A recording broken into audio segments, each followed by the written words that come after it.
ছাত্রলীগের সম্মেলন থেকে বের হয়ে গিয়ে যে জাসদ তৈরি হয়েছে এই কারণে যে মুক্তিযুদ্ধ একটা নতুন আকাঙ্ক্ষাকে তৈরি করেছিল এবং এই আকাঙ্ক্ষাকে নেতৃত্ব যারা দিয়েছেন সেই নেতৃত্বের জায়গা থেকে তারা সেই আকাঙ্ক্ষাকে ধারণ করতে পারছিলেন।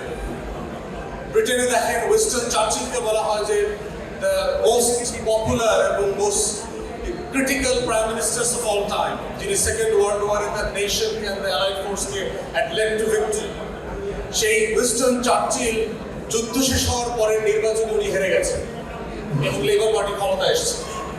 বাস্তবতা যেটা হচ্ছে যুদ্ধে নেতৃত্ব দেওয়ার জন্য যে ধরনের নেতা বাছাই করা দরকার ছিল ব্রিটিশরা সেই ধরনের নেতা বাছাই করেছে, কিন্তু equally post war reconstruction of the কান্ট্রির জন্য যে লিডার দরকার, যে লিডারশিপ দরকার, সেই লিডারশিপের জন্য Churchill was not prepared to deliver. Labour party তখন ওয়েলফেয়ার স্টেটের আইডিয়া নিয়ে আসছেন, নতুন রাষ্ট্র কাঠামো প্রস্তাব করেছেন।